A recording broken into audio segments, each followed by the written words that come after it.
Plant breeding का next lecture है breeding methods in asexually propagated crops, अलैंगिक प्रवर्धित फसलों में प्रजनन विधियां। तो सबसे पहले आपको ये पता होना चाहिए कि अलैंगिक प्रवर्धन या एसेक्सुअल प्रोपेगेशन क्या होता है, या अलैंगिक प्रवर्धित फसलें या एसेक्सुअली प्रोपेगेटेड क्रॉप्स क्या होती हैं। ठीक है, तो कुछ फसलें ऐसी होती हैं जिनके अंदर हम उनके कायिक भाग को यानी कि वेजिटेटिव पार्ट को, है ना, वेजिटेटिव पार्ट कौन सा हो सकता है, उसकी रूट हो सकती है, या उसका स्टेम हो सकता है, या उसकी लीफ हो सकती है। तो इन कायिक भागों या वेजिटेटिव पार्ट्स को हम लोग उगाते हैं, यानी उनको जर्मिनेट करवाते हैं सॉइल के अंदर, और फिर क्रॉप को हम लोग डेवलप करते हैं या विकसित करते हैं। तो ऐसी जो फसलें होती हैं या क्रॉप्स होती हैं वो क्या कहलाती हैं, अलैंगिक प्रवर्धित फसलें या एसेक्सुअली प्रोपेगेटेड क्रॉप्स कहलाती हैं। और ये जो जनन की प्रक्रिया है या रिप्रोडक्शन की जो मेथड है, इसको हम बोलते हैं एसेक्सुअल प्रोपेगेशन या अलैंगिक प्रवर्धन। अब ये जो अलैंगिक प्रवर्धन है या कायिक प्रवर्धन है, ये अनेक क्षेत्रीय व बागवानी फसलों के अंदर किया जाता है। बहुत सारी रीजनल क्रॉप्स हैं या हॉर्टिकल्चरल क्रॉप्स हैं जिनके अंदर हम लोग एसेक्सुअल प्रोपेगेशन या कायिक प्रवर्धन करते हैं। ठीक है, जैसे आपने देखा होगा गन्ना जो है, गन्ने की फसल में हम लोग क्या करते हैं, गन्ने के जो स्टेम होता है इसका, उसके छोटे छोटे पीस करते हैं, टुकड़े करते हैं, और इन टुकड़ों को फिर हम लोग सॉइल के अंदर बोते हैं ताकि हम लोग गन्ने की फसल जो है उसको उगा सकें। आलू में भी ऐसा ही होता है। आलू के अंदर हम लोग क्या करते हैं, इसके जो ट्यूबर्स होते हैं, है ना, या कंद होते हैं, उनके हम लोग छोटे छोटे पीस काट लेते हैं, और इन पीसेस को या टुकड़ों को हम लोग क्या करते हैं, सॉइल के अंदर बोते हैं ताकि हम आलू की फसल को उगा सकें। उसी प्रकार से शकरकंद में भी ऐसा ही किया जाता है, अरबी के अंदर भी ऐसा ही होता है, अदरक में भी ऐसा ही होता है, हल्दी, केला, है ना, इन प्लांट्स के अंदर या पौधों के अंदर इस प्रकार से हम लोग फसल या क्रॉप को हम लोग ग्रो करवाते हैं। इसके अलावा जितने भी फल वृक्ष होते हैं यानी कि फ्रूट ट्रीज होते हैं, उनमें हम लोग क्या करते हैं, अभी कलम लगाते हैं। ठीक है, प्लांट की एक ट्विग या टहनी जो होती है उसको सॉइल के अंदर लगा देते हैं, जिससे फल वृक्ष या फ्रूट ट्री जो है वो डेवलप हो जाता है। तो ये क्या है, अभी एक तरह का कायिक प्रवर्धन है या एसेक्सुअल प्रोपेगेशन है। अब ये जो क्रॉप्स होती हैं, एसेक्सुअली प्रोपेगेटेड जो क्रॉप्स होती हैं या अलैंगिक प्रवर्धित जो फसलें होती हैं, उनमें क्या होता है, उनकी जो प्रत्येक किस्म होती है या प्रत्येक जो वैरायटी होती है, वो एक ही पौधे की, है ना, एक ही प्लांट की अलैंगिक संततियां या एसेक्सुअल प्रोजेनीज होती हैं। ठीक है, तो इसका मतलब इनमें एक ही पौधा जो है या एक ही प्लांट जो है वो जनक पौधे के रूप में या पेरेंट प्लांट के रूप में कार्य करता है। ठीक है, और ये जितने भी प्लांट प्रोजेनीज हैं या पादप संततियां हैं, इन सभी पौधों का जो जीन प्रारूप है या जीनोटाइप है वो एक समान होता है, यानी कि आइडेंटिकल होता है इनका जीनोटाइप। ठीक है, तो ऐसे प्लांट्स या ऐसे पौधे जिनका जीन प्रारूप या जीनोटाइप एक समान होता है, उन्हें हम लोग क्या कहते हैं, क्लोन्स कहते हैं। तो ये क्लोन प्लांट्स भी कहलाते हैं या क्लोन पौधे भी कहलाते हैं। इसलिए ऐसी फसलों को हम लोग क्लोनीय फसलें या क्लोनल क्रॉप्स भी कह सकते हैं। ठीक है, अब क्लोनीय फसलें जो होती हैं या क्लोनल जो क्रॉप्स होती हैं, उनके अंदर पुष्प व बीज कम बनते हैं, यानी फ्लावर एंड सीड जो है वो बहुत ही कम बनते हैं। जैसे कि गन्ने के अंदर, है ना, शुगर केन, आलू, पोटैटो के अंदर, शकरकंद। ठीक है, इन क्रॉप्स के अंदर फ्लावर एंड सीड जो है वो बहुत ही कम देखने को मिलते हैं। ठीक है, या फिर क्या हो सकता है, कुछ क्लोनीय फसलें या क्लोनल क्रॉप्स ऐसी भी हैं जिनमें फ्लावर एंड सीड का फॉर्मेशन होता ही नहीं है, पुष्प और बीज कभी भी नहीं बनते हैं। जैसे आपने देखा होगा केला जो है, तो केले में आपको कभी भी बीज या सीड जो है वो देखने को नहीं मिलेगा इसके फ्रूट के अंदर। और बनाना या केला जो है ये कैसा है, अभी एक ट्रिप्लॉइड प्लांट है या एक त्रिगुणित पौधा है। तो ये आपको ध्यान में रखना है इसके अंदर। अब क्लोनीय फसलें जो होती हैं या क्लोनल जो क्रॉप्स होती हैं, उनके अंदर एक स्पेसिफिक कैरेक्टर होता है या एक विशिष्ट गुण होता है। वो ये होता है कि हम लोग किसी भी समयुग्मजी या विषम युग्मजी पौधे से, है ना, कोई भी एक प्लांट जो 100% होमोजाइगस है, समयुग्मनज है, या फिर वो 100% कैसा है, विषम युग्मनज है या हेट्रोजाइगस है।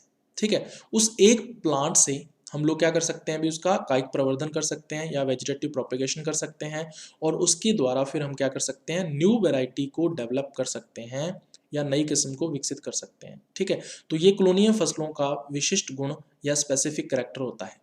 ठीक है, अब जो क्लोनल क्रॉप्स हैं या क्लोनीय फसलें हैं, उनमें जो संतति पौधे होते हैं यानी कि जो प्रोजेनी प्लांट्स होते हैं, उनका जीनोटाइप या जीन प्रारूप जनक पौधा जो होता है यानी कि जो पेरेंट प्लांट होता है, उनके 100% समान होता है या 100% समान होता है। ठीक है, तो इसका मतलब क्या हुआ, अभी जो संतति पौधे हैं या प्रोजेनी प्लांट्स हैं, वो अपने जनक पौधे के, है ना, या अपने पेरेंट प्लांट की क्या होते हैं, क्लोन्स होते हैं। ठीक है, तो ये चीज आपको ध्यान में रखनी है।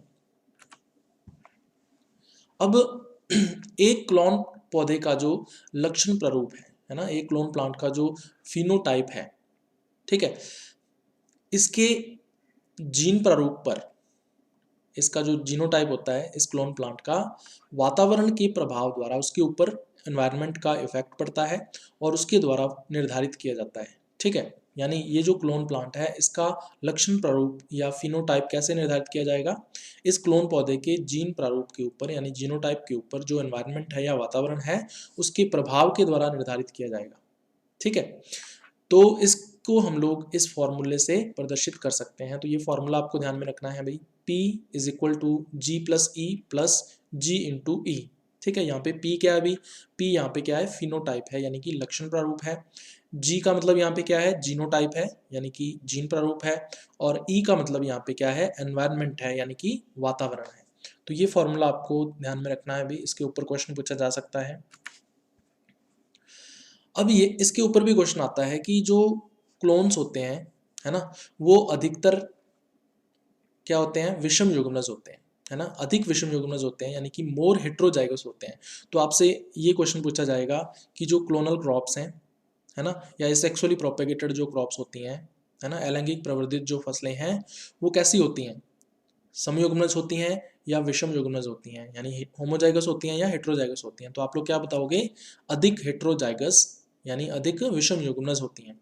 और विषम युग्मजता अधिक होने के कारण या हेट्रोजाइगस जाइगोसिटी अधिक होने के कारण इनमें हाई इन ब्रीडिंग डिप्रेशन जो है वो देखने को मिलता है, इनमें उच्च अंत्य प्रजनन ह्रास देखने को मिलता है। इसका मतलब क्या है कि अगर हम इन क्लोनल क्रॉप्स के अंदर इन ब्रीडिंग करवाएं या अंत्य प्रजनन करवाएं यानी कि सेल्फ क्रॉस या सेल्फ पॉलिनेशन करवाएं, तो हमें उपज के अंदर कमी देखने को मिलती है या यील्ड के अंदर कमी देखने को मिलती है, और इसी को क्या बोल देते हैं, अंत्य प्रजनन ह्रास, है ना, या इनब्रीडिंग डिप्रेशन। तो ये इनके अंदर इनब्रीडिंग डिप्रेशन बहुत हाई होता है। इसके ऊपर डायरेक्ट क्वेश्चन आता है एग्जाम के पॉइंट ऑफ व्यू से, ये इंपॉर्टेंट चीज़ है। अब जो क्लोनल क्रॉप्स हैं उनके अंदर अगर हम आनुवंशिक विविधता या जेनेटिक डाइवर्सिटी उत्पन्न करना चाहते हैं, तो ये 3 कारणों से उत्पन्न हो सकती है। सबसे पहला क्या है अभी, उत्परिवर्तन या म्यूटेशन। अगर किसी क्लोनल प्लांट के अंदर या क्लोनीय पौधे के अंदर अगर उत्परिवर्तन हो जाए, है ना, तो उसके लक्षणों में क्या हो जाता है, परिवर्तन हो जाता है, उसका जीन प्रारूप परिवर्तित हो जाएगा, तो उसके अंदर क्या उत्पन्न हो जाएगी, आनुवंशिक विविधता उत्पन्न हो जाएगी। इसके अलावा आता है भौतिक मिश्रण। अगर क्लोनीय फसल के जो बीज हैं उनके अंदर कोई अन्य किस्म के बीज जो हैं या सीड जो है वो मिक्सअप हो जाएं या मिश्रित हो जाएं, तो भी जो क्रॉप होगी या फसल होगी उसके लक्षणों में परिवर्तन आ जाएगा, यानी उसमें आनुवंशिक विविधता या जेनेटिक डाइवर्सिटी डेवलप हो जाएगी।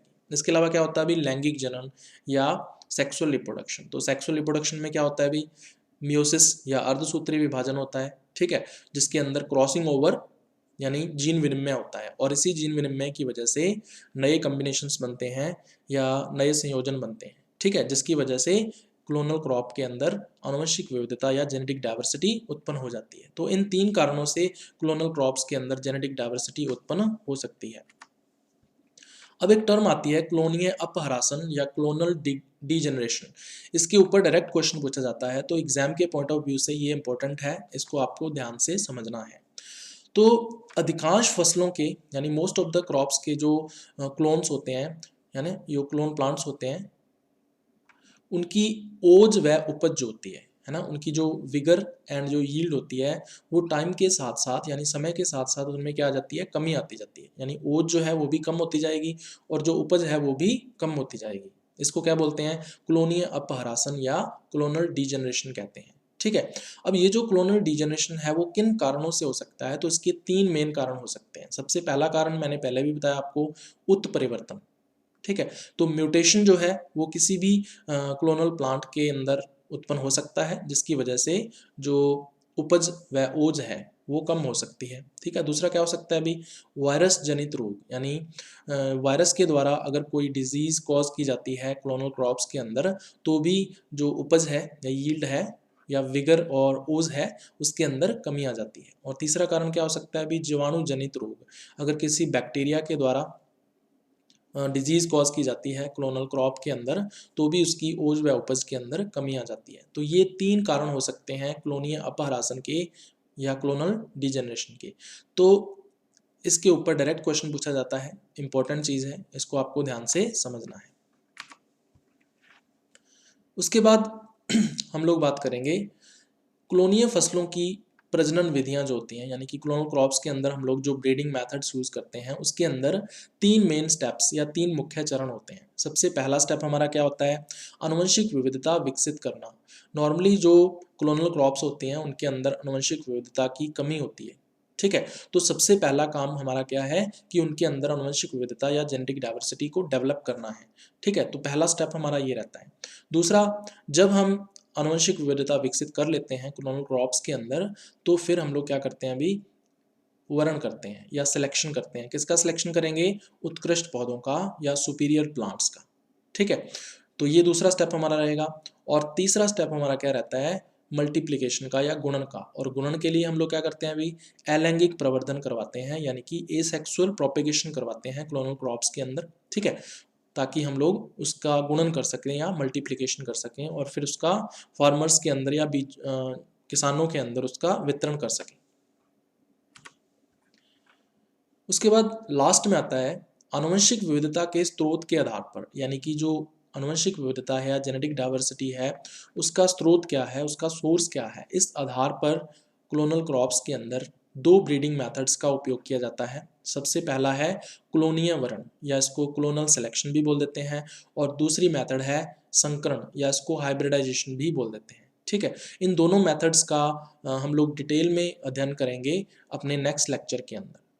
तो ये था भी आपका आज का लेक्चर।